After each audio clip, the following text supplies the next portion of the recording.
Voilà, merci beaucoup. Bonsoir. Donc, nous revenons à vous. Nous prenons le texte que je venais de communiquer, Matthieu chapitre 17, le verset 19 jusqu'au verset 21. Je rappelle Matthieu chapitre 17, verset 19 jusqu'au verset 21. Je voudrais que nous puissions le lire très rapidement. Matthieu 17, verset 19 jusqu'au verset 21. La Bible dit ceci.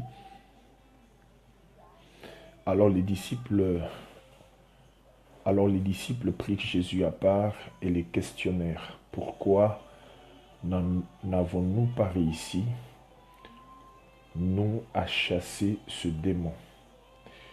Verset 20. Parce que vous n'avez que peu de foi, leur répondit-il.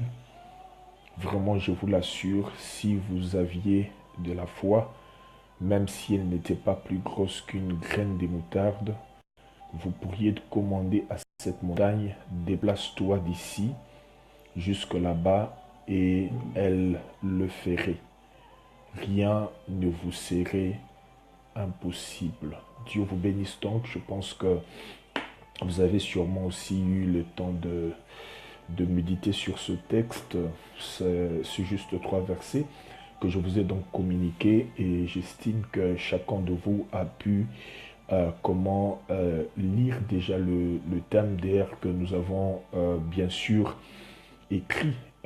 Pourquoi n'avons-nous pas pu?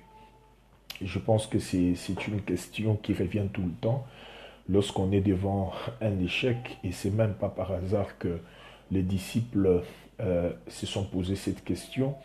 Et bien ça nous arrive à tous aussi lorsque nous sommes face à une situation dont nous avons peut-être misé toutes les chances et nous croyons que ça allait marcher. Je ne parle pas que d'une situation, je parle également d'une relation, je parle de quoi, d'une aventure ou de quelque chose dont on avait forcément estimé que ça allait vraiment marcher. Et nous sommes face à une question très très importante que les disciples posent ici à Christ, lui interrogeant au fait au sujet de leur échec. Souvent, c'est ce que au fait nous faisons d'habitude, mais je voudrais ici comment apporter comment une réponse tout à fait particulière ce soir, quelque chose que le Saint-Esprit m'a fait comprendre au travers de ce texte et dont j'estime également aussi que ceci va bénir bon nombre de personnes qui sont connectées ce soir sur ce live et je suis en train de croire que Dieu vous bénira. S'il vous plaît, si vous êtes là, je demanderai à la servante de Dieu, à Fimalengo, je demande à Ange de la Guarda, à Béatrice Faïda, ma fille, je demande aussi à Irène de Santos, si possible, de partager la diffusion pour aider à ce que beaucoup d'autres personnes également puissent nous suivre. J'ai dit merci à Béatrice Faïda, merci d'avoir partagé la diffusion. Essayez de permettre à ce que vos amis également aussi soient connectés et suivent ce message. Cette question revient tout le temps et nous nous posons, comme j'étais en train de dire, pourquoi ça n'a pas marché? Pourquoi ça n'a pas marché? Pourquoi ça n'a pas marché cette fois-ci? Je tentais, mais ça n'a pas marché. Et ce question nous revient également aussi à nous pasteurs. Souvent, lorsque nous recevons les enfants des dieux, et ben, quand nous leur disons, écoutez, cette fois-ci ça va marcher, souvent c'est toujours, mes pasteurs, j'avais déjà essayé, j'avais déjà ce que tu me demandes de faire là, pasteur, je le fais. Tu me demandes de prier, pasteur, je priais. Tu me demandes de l'appeler, je l'ai appelé pasteur. Tu me demandes d'être calme et que je verrai comment ça va se passer, pasteur, je le fais. Mais fort malheureusement, c'est que pasteur, à chaque fois que j'essaie, ça ne marche pas. Et cette question revient tout le temps. Nous sommes ici, c'est un jour ordinaire, Christ n'est pas là, accompagné de trois de ses disciples. On parle de trois de ses disciples avec qui il se déplace bien sûr. Et il va à la montagne pour prier. Quelques minutes après, arrivera un papa avec son fils, bien sûr, qui était malade. La Bible précise que cet enfant souffrait de l'épilepsie. Cet enfant était lunatique et souffrait de l'épilepsie. La Bible nous précise que cet enfant était possédé d'un esprit et c'est ce qui rendait cet enfant malade parce que son père, plus tard, va même expliquer la situation en expliquant à Jésus qu'à chaque fois que l'esprit possédait son fils, eh ben, ce qu'il remarquait, c'est que l'esprit avait tendance à jeter cet enfant dans l'eau, ou soit dans le feu, ainsi de suite. Et l'enfant avait des blessures presque partout. L'enfant avait connu pas mal des accidents et tout le reste. Mais voyez-vous, bien aimé, que Christ n'était pas absent, et Christ n'était pas là, il était bien sûr sur la montagne, accompagné de 3 de ses disciples. C'est alors que ce cas-là arrive justement aux disciples. Ils étaient au nombre de 9, vous imaginez, et ils se sont mis justement à chasser cet esprit. Je ne pense pas qu'ils l'ont fait de manière un peu différente que faisaient les seigneurs. Ils n'ont peut-être que reproduit ce que faisaient les seigneurs. Ils ont chassé, ils ont chassé, ils ont chassé, et l'esprit ne quittait pas le corps de l'enfant. Et l'échec des disciples se trouve justement dans les paroles même que le père de l'enfant est en train de dire à Jésus. Je voudrais très rapidement déjà aller tout droit au but. Et Christ qui revient de la montagne accompagné de 3 disciples et trouve les disciples dans cette situation-là, des moqueries et de tout le reste. Nous ne savons pas, peut-être qu'il y avait de ses opposants ou des personnes qui ne croyaient en rien sur le ministère de délivrance que était en train d'entreprendre Christ. Et peut-être ils se sont dit, écoutez, bon voilà, aujourd'hui vous êtes maintenant face à un vrai possédé. Souvent vous faites des aventures, mais là, vous êtes face à un cas sérieux. Alors démontrez de quoi vous êtes capable. Et face à cette ambiance de moquerie, la Bible précise que Christ arrive. Et quand Christ arrive, il trouve les disciples dans cette situation-là et pose la question, qu'est-ce qui se passe ici? La Bible nous rapporte qu'aucun de ses disciples n'a eu à donner la réponse. Personne, au fait, n'a donné la réponse. Eh bien, c'est le père de l'enfant qui prendra la parole et qui dira au Seigneur, écoute, il y a quelques heures, je suis venu avec mon fils qui est possédé, voilà sa situation et tout le reste, mais bon, tes disciples n'ont pas pu chasser ces démons. C'était très grave, s'il vous plaît, parce que vous remarquerez que tout de suite, le Seigneur regarde ses disciples et leur dit, il leur dit quelque chose de très fort.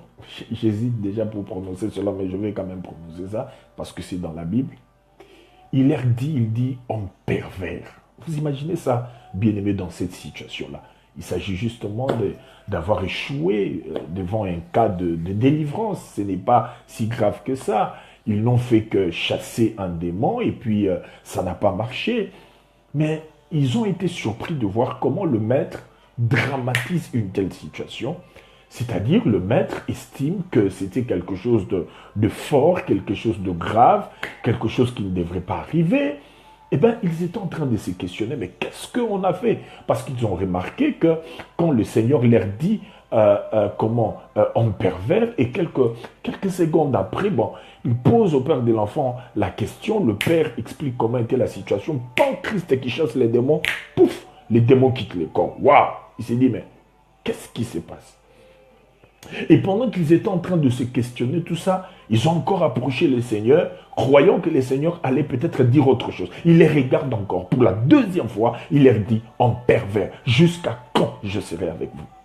Eh bien, ils étaient fort étonnés de voir devant une telle situation. Ils se disaient, mais écoutez, il s'agit juste de chasser un démon, tout ça. J'ouvre une parenthèse que je referme rapidement avant d'aller trop loin. Bien aimé, écoutez. Chasser le démon, c'est le niveau le plus bas. Je dis le niveau le plus bas de la vie chrétienne, de la spiritualité. Un chrétien qui est incapable de chasser un démon, c'est quelque chose de grave parce que nous voyons ici le Seigneur qualifier ses disciples des hommes pervers. Non pas parce qu'ils ont tué quelqu'un, ils n'ont pas tué un homme, ils n'ont pas fait quelque chose, je ne sais pas comment. Ils ont juste échoué de chasser un démon. Ils n'ont pas été capables de chasser le démon. Parce qu'il est écrit dans Marc, il est dit, voici les signes qui accompagneront ceux qui auront cru. En d'autres termes, voici par quel signe vous reconnaîtrez que ceux-ci ont cru. Et Jésus dit, ah, ils chasseront des démons. Il commence par là. Parce que lorsque vous connaissez les Seigneurs, le premier pas que vous faisiez, c'est d'abord ça. Mais fort malheureusement, aujourd'hui, nous avons des chrétiens qui doivent obligatoirement appeler un prophète, un pasteur, un apôtre, un évangéliste, parce qu'ils ont un problème d'un démon, ils ont un malaise. Non. En tant qu'enfant de Dieu, chasser le démon, c'est le niveau le plus bas de la vie chrétienne, de la spiritualité. Et Christ qui regarde ses disciples, lui dit, mais homme pervers. Et ils essayent de l'approcher pour la deuxième fois, il répète encore la même chose. Il ne change pas de discours. Il leur dit, homme pervers, vous ne pouvez pas imaginer, enfant de Dieu, combien vous décevez le Seigneur suite à votre immaturité. Suite à votre immaturité. Je déplore énormément l'Église d'Europe. Je déplore les chrétiens de la Belgique, les chrétiens de la France, de l'Allemagne, dans les pays où je suis en Finlande, de l'Italie. Et je déplore fortement les chrétiens de l'Europe. Je déplore fortement. Voir le niveau de l'immaturité qu'on retrouve aujourd'hui dans l'Église. Je me dis, je sens qu'il y a une révolte en moi. Pourquoi? Parce que je comprends notre responsabilité et je suis parfois estomaqué, touché de voir que ceux-mêmes qui ont reçu de la part de Dieu la charge, la responsabilité d'enseigner ces peuples continuent à tourner autour d'un évangile matérialiste et social. Continue encore à nous parler de mariage, continue encore à nous parler de choses qui sont terrestres, alors que ce peuple doit être enseigné. Je me sens être devant mes responsabilités en tant que pasteur, à enseigner, en tant que serviteur de Dieu, à enseigner la parole, à enseigner pour que le chrétien atteigne la maturité. Le Seigneur leur dit homme pervers, juste parce qu'ils n'ont pas pu chasser un démon. Il y a encore des enfants de Dieu aujourd'hui qui cohabitent avec des démons dans leur corps, qui cohabitent avec des démons dans leur maison, cohabitent avec des démons dans leur propre chambre, cohabitent avec des démons dans leurs propres amis. Je dis non à cette situation. Si tu es là, je veux que tu me fasses signe. Dis non à cette situation. Est-ce que quelqu'un peut le dire? Dis non à cette situation. Pendant que je parle là, alléluia, hausse le volume de ma voix dans ta maison pour que le son de ma voix soit entendu dans ta maison. Je refuse que dans ta maison, que dans ton corps, un esprit impur continue encore à opérer. Je refuse cela.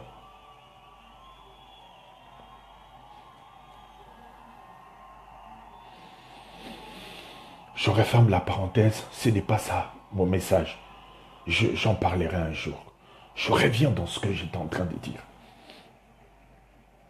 Et lorsque Christ arrive, je disais que cet esprit épileptique n'a pas résisté devant les seigneurs. Exactement. C'est tout à fait normal. L'esprit impur, un démon, ne peut pas résister devant le nom de Jésus.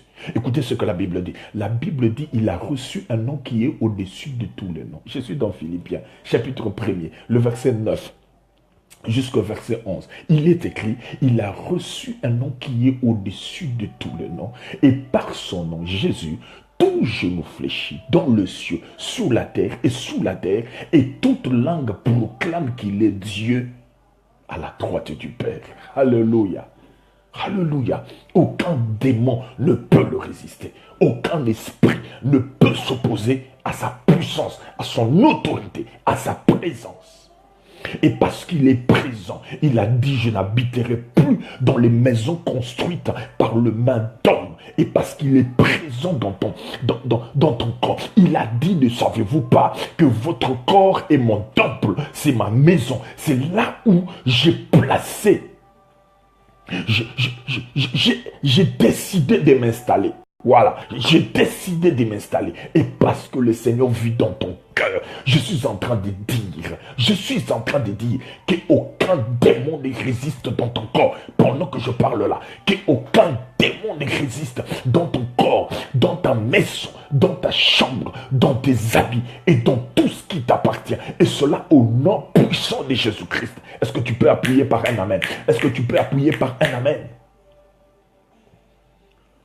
Kobozame karia sandaraba shekeria balo brozemege.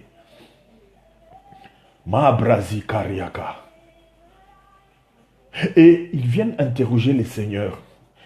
Voyez-vous, il ne se plaint pas. Il ne se plaint pas du fait que le Seigneur leur avait dit en pervers, il ne se plaint pas. Mais profite de l'occasion parce qu'ils veulent bien à tout prix apprendre. Ils veulent bien que quelque chose entre.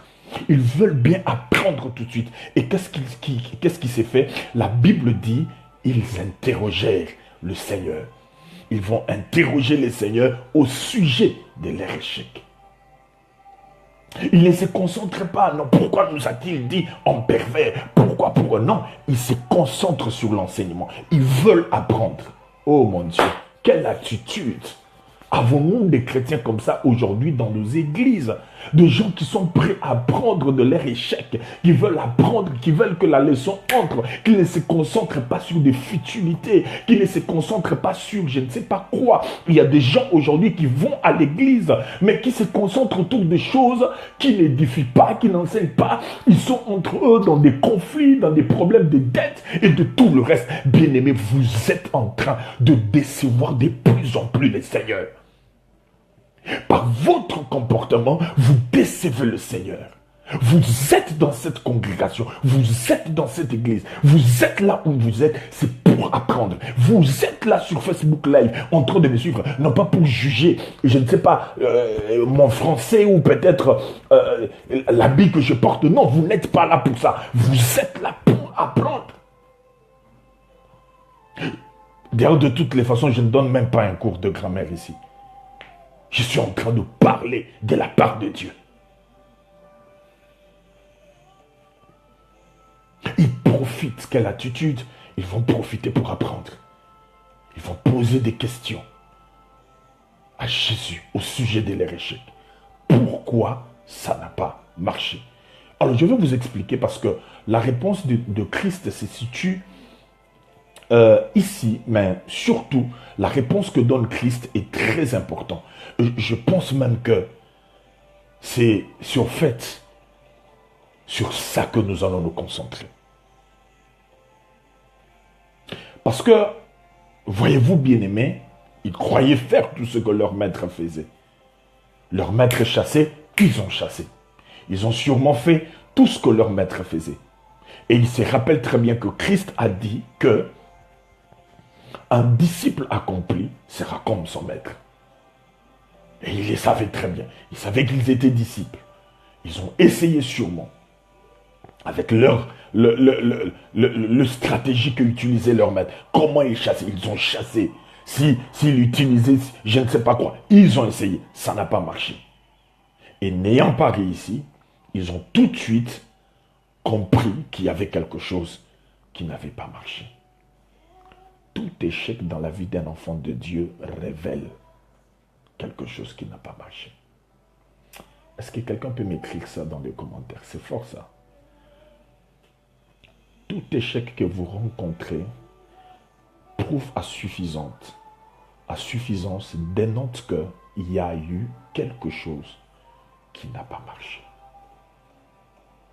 Il y a une chose qui n'a pas marché. Il y a quelque chose qui n'a pas tenu. Il y a quelque chose que vous n'avez pas fait comme il fallait faire. C'est comme vous êtes en train d'installer, je ne sais pas, une module ou je ne sais pas. Le fil doit être respecté. On vous dit, écoutez, ce fil rouge, il faut le brancher ici, le fil bleu ici, le fil jaune. Et à la fin, peut-être vous avez déjà tout fait, vous avez entrepris votre travail. À la fin, vous remarquez que l'engin en question ne fonctionne pas. Ne condamnez pas l'engin. Comprenez tout simplement que dans votre démarche, merci à ma fille Béatrice Tout échec que vous rencontrez, c'est-à-dire, prouve à suffisance que quelque chose n'a pas marché. Merci. Ne condamnez pas l'engin. C'est fort et possible que vous avez sûrement commis une erreur. C'est-à-dire, là, il fallait mettre le fil bleu. Vous avez peut-être soit pas bien isolé ou attaché, ou peut-être vous avez inversé. Au lieu de mettre le fil rouge peut-être à gauche, vous avez mis le fil vert. Donc, il y a quelque chose qui n'a pas marché. C'est de la même chose dans la vie d'un enfant de Dieu. Quand quelque chose n'a pas marché, remarquez, la Bible dit que le Fils des hommes sont plus intelligents que le Fils de Dieu. Remarquez souvent ceux-là qui ont consulté, qui ont fait des alliances contre nature, qui ont été chez les féticheurs, des marabouts et tout le reste pour décrocher un poste ou soit comment rendre peut-être son homme, son mari dingue et tout le reste. Un jour, le mari qui rentre à la maison, elle essaye peut-être de donner un ordre dont l'habitude elle donnait, mais elle remarque que le mari ne répond pas tel que le féticheur lui avait dit et comment ça se passait d'habitude. Parce que laissez-moi vous dire que quand vous prenez Luc chapitre 10, à partir du verset 17, vous verrez que le même disciple ont fait les rapports au Seigneur lui disant, Maître, même les démons nous ont été soumis à ton nom. Donc ça montre à suffisance qu'ils ont eu des sorties comme ça marchait. C'est-à-dire ils savaient déjà qu'aucun démon ne pouvait les résister. Mais là, ils sont face à une situation, c'est que les démons leur résistent. Et ils comprennent tout de suite qu'il y a quelque chose qui ne va pas. Il doit y avoir un problème. C'est comme cette femme qui comprend que quelque chose ne va pas. Il ne va pas aller par, je ne sais pas, 4 chemins. La femme en question va tout de suite appeler son féticheur ou soit va appeler son marabout. Cet homme va appeler tout de suite son féticheur et son marabout. Et c'est de la même manière ici que lorsque les disciples ont essayé, comme d'habitude, mais ont remarqué que quelque chose n'allait pas, quelque chose n'avait pas marché, et bien tout de suite, ils ont donc demandé au Seigneur, parce que c'était pour eux inadmissible d'essuyer un échec aussi lamentable, et malheureusement c'était devant la foule, ils étaient donc exposés à cette honte. Donc devant la foule, le père de l'enfant était là, la foule était là, sûrement peut-être quelques opposants qui d'habitude s'opposaient à ce que ils étaient en train de faire. Ils disaient peut-être que leur miracle était fabriqué, ou peut-être le fait de faire tourner, je ne sais pas, une femme ou un homme par terre, soit disant que c'est une délivrance, et ben il y avait peut-être sûrement des opposants qui, eux, voyaient pas les choses de cette façon, se disaient, mais ces gens sont des aventuriers, ils sont en train de s'arranger avec l'air miraculé pour dire, écoutez, j'étais aveugle, je vu, j'étais ici, voilà ce qui s'est passé. Et ben là, ces gens-là avaient maintenant des arguments. Vous imaginez, ils avaient maintenant des arguments, et les disciples ont eu à essuyer cet échec aussi lamentable. Mais ils ont trouvé que c'était inadmissible. Les choses ne devraient pas être comme ça. Les choses ne pouvaient pas rester comme ça. Alors, c'est là qu'ils vont s'approcher au Seigneur. Et la question qu'ils posent au Seigneur, c'est une question qui est objective. Et cette question, gloire au Seigneur, parce que c'est même là que nous tirons tout cet enseignement que je veux devoir donc vous donner. Écoutez ce qu'il pose comme question. Pourquoi n'avons-nous pas pu? C'est tout. Pourquoi n'avons-nous pas pu? En d'autres termes, pourquoi nous n'avons pas réussi? Pourquoi ça n'a pas accroché? Pourquoi avec nous, ça n'a pas tenu? Pourquoi? Pourquoi ça n'a pas marché? Et cette question, tu dois la poser. Tu dois te la poser. Pourquoi ça ne marche pas avec moi? Suis-je différente des autres? Non, tu es une femme comme toutes les autres. Est-ce que tu as commis plus des erreurs? Non, je me dis qu'il y a ceux qui ont commis plus des erreurs que toi, et bien aujourd'hui, qui sont stables, qui sont très bien. Je ne dis pas que tu es la plus mauvaise, tu es le plus mauvais. Non, c'est pas ce que j'essaye de dire. Et je ne veux surtout pas que tu te dises cela. Parce que la plupart des fois, toutes les fois que tu as essayé et que ça n'a pas marché, aujourd'hui tu n'as plus confiance en toi, tu ne crois plus dans tes actions et déjà tu échoues même au moment où tu commences déjà à essayer parce que tu es la première personne déjà à s'opposer à toi-même. Tu sais déjà que ça ne va pas marcher. Tu sais déjà que ça ne va pas tenir. Tu sais déjà que ça va... Non, moi je veux te dire qu'il y a quelque chose qui n'a pas marché. Il y a quelque chose qui n'a pas marché. Le Seigneur ne déçoit jamais. Le Seigneur honore ceux qui l'honorent. Est-ce que quelqu'un m'entend? Le Seigneur honore ceux qui l'honorent. Il a dit cela, il a dit, j'honore ceux qui m'honorent. Si tu honores le Seigneur, tu dois être honoré. Pasteur, je ne sais pas. Pasteur, j'ai soutenu l'œuvre de Dieu. Une femme m'a dit, pasteur, tu ne peux pas imaginer ce que je fais pour les hommes de Dieu. Il y a certains même à qui j'ai acheté même de voitures, pasteur. J'ai tout fait. Mais l'enfant ne vient toujours pas. Pasteur, j'ai tout fait. Pasteur, je suis servante dans une telle église. Pasteur, je suis intercesseuse. Pasteur, j'ai reçu des appels d'Haïti, j'ai reçu des appels de Londres, j'ai reçu des appels de Paris, de la Belgique, les gens qui m'appelaient, qui essayaient de parler avec moi après mon enseignement sur Victoire sur la sorcellerie. Beaucoup m'ont écrit, beaucoup m'ont posé des questions, beaucoup m'ont posé beaucoup de questions. Et j'étais en train également aussi de me poser ces questions. C'est alors que le Seigneur a commencé à m'enseigner au travers de ce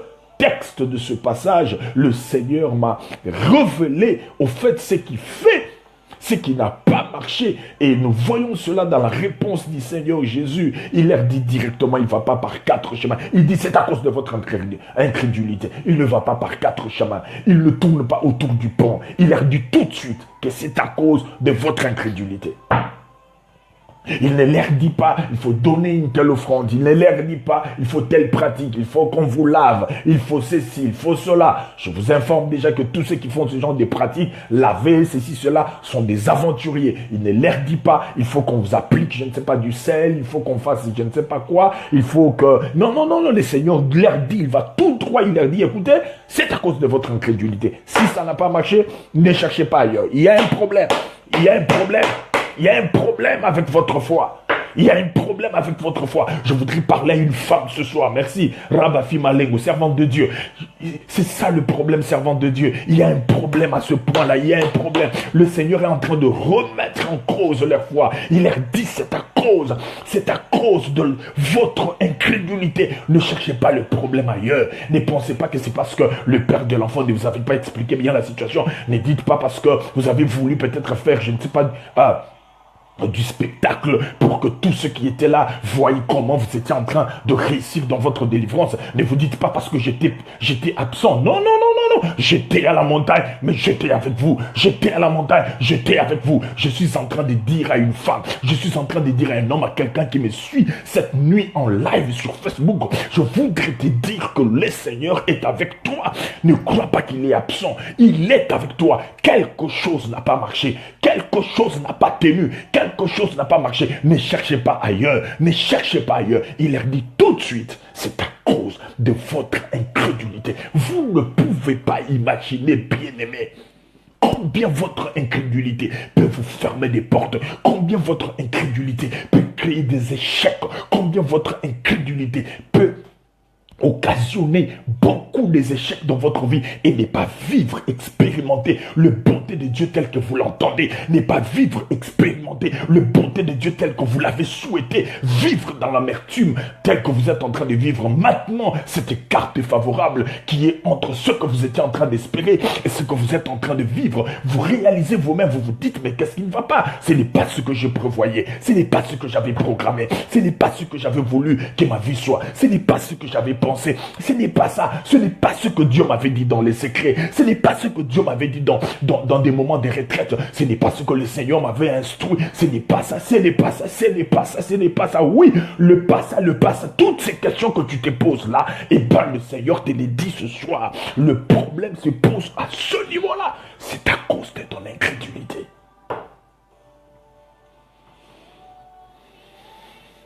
À cause de votre incrédulité.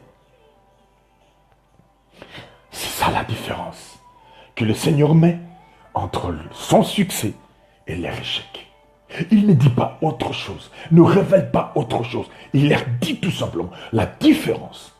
C'est pourquoi ça marchait avec moi et qu'avec vous, ça n'a pas marché. Et essayez d'imaginer. Moi, je suis seul. Mais vous étiez en nombre de combien? Vous étiez en nombre de 9. Mais ça n'a pas marché. Vous êtes à 9. Ça n'a pas marché. Vous me surpassez en nombre. Mais ça n'a pas marché. Vous avez peut-être plus de qualité que les autres. Vous remarquez, pour les autres, ça marche. Vous vous dites, mais tu peux regarder. Je l'ai dit en lingala. Utali penande kono mwasi. Omonde ngozo simba. Obi mais na liquide. Tu te dis c'est intérieurement. Tu te dis mais na liquide. Mon liquide. Na liquide na kitoko. Na liquide na mayeli. Na liquide na ba capacité. J'ai plus de capacité. J'ai plus de compétences que lui. J'ai plus. Oui. Tu peux avoir plus que elle, plus que lui, mais bon. Tu te dis, mais qu'est-ce qui ne va pas? Pourquoi? Parce que avec elle, ça marche. Mais tous on a été, on a presque cru à la même période. C'est moi qui lui ai prêché l'évangile. C'est moi qui lui ai présenté Jésus. Mais pourquoi autant de succès avec elle? Pourquoi avec moi ça ne marche pas? Eh bien, c'est des questions que tu peux te poser. C'est des questions qui reviennent, qui revient tout le temps. Tu peux te demander, mais pourquoi ça ne marche pas? Oui, le Seigneur était seul et eux étaient au nombre de 9. Mais voyez-vous, vous allez remarquer que ça n'a pas marché. Et la cause du succès du Seigneur est l'échec qui ont connu les disciples. Le Seigneur précise, il dit, c'est à cause de votre incrédulité. C'est la seule différence. C'est la seule différence. Donc le Seigneur, au fait, en disant ça, merci Saint-Esprit, il voulait leur dire, comme par exemple n'ayant pas une puissance spéciale qu'eux avaient. C'est-à-dire, c'est la même puissance. Rappelez-vous, il a dit, tout pouvoir m'a été donné dans les cieux, sur la terre et sous la terre. Et il a dit, je vous les donne. Dans Luc chapitre 10, verset 19, il dit, je vous donne le pouvoir. Donc le pouvoir que j'ai reçu là, je vous le donne. Moi-même, je serai avec vous. C'était pas différent cette puissance. C'est la même puissance. C'est la même que le Seigneur avait. Et c'est la même puissance également que eux aussi avaient. Mais pourquoi ça n'a pas marché? Il leur dit, écoutez, ce n'est pas parce qu'il y a une différence de puissance. Ce n'est pas parce que c'est ceux qui élèvent, toujours un numéro. Non. Notre Seigneur n'est pas comme ça. Il a révélé tout. La puissance qu'il a, c'est la puissance que nous avons. Le pouvoir qu'il a, c'est le pouvoir que nous avons. Il nous a donné cela. Et si ça n'a pas marché, c'est à cause de ton incrédulité. Alors, écoutez. Lorsqu'il dit c'est à cause de votre incrédulité, en d'autres termes, il les met devant les responsabilités. Voilà. Il les met devant les responsabilités. Il ne faut jamais penser, bien aimé, que si ça n'a pas marché, c'est la faute du Seigneur. Non, ça n'a jamais été la faute de Dieu. Ça n'a jamais été la faute du Seigneur. C'est la faute à toi. La faute t'incombe à toi. Vois bien, quelque chose, je dis, n'a pas marché. Ne condamnez pas Dieu, tu risques de pécher pour rien. Ne condamnez pas Dieu, tu risques de te retrouver dans une situation encore plus pire. Ne pêche pas. bien-aimé, ne pêche pas. Ne pêche pas. Ne pêche pas. Ne condamne pas Dieu. C'est ainsi que lorsque Job s'est retrouvé dans une situation compliquée, terrible, sa femme était en train de le pousser, lui disant, maudit Dieu et meurs. Elle n'a pas dit, maudissons Dieu et mourons. Le femme. Elle a dit, maudit Dieu et meurs. En d'autres termes, ce qui t'arrive, c'est la faute de Dieu. Mais Job lui a montré que ça n'avait rien avec Dieu. La responsabilité, le problème, c'est toi. Je sais que le Seigneur doit sûrement avoir parlé à quelqu'un ce soir. Et je suis en train de croire que ce bref enseignement doit avoir aidé quelqu'un qui me suit. Si cet enseignement t'a touché, écris-moi une inbox. Si tu estimes que je peux t'apporter de l'aide, écris-moi une inbox. Tu peux m'écrire sur mon profil Pasteur Adolphe, Ben Yahweh Adolphe, ou carrément, tu peux également aussi aimer et même écrire sur ma page officielle Pasteur Ben Yahweh Adolphe officiel. Mais également, tu peux aussi nous rejoindre sur la conférence téléphonique. Chaque jour, à partir de 21h, je suis en conférence téléphonique avec quelques bien-aimés de la Suède, de la France, d'ici en Finlande, avec qui nous prions sur la conférence téléphonique. Mais également aussi, vous pouvez donc nous suivre via notre radio-télévision Christ Solution. De partout où vous êtes, que la grâce de Dieu vous soit abondamment multipliée. Ne manquez pas, s'il vous plaît, je vous demande, par l'amour de Dieu, partagez. Partagez cet enseignement, ça ne vous coûte rien. Juste au bas de votre petit écran, au bas de votre téléphone, vous avez un Android et juste en bas là, c'est écrit partager. Cliquez juste là-dessus.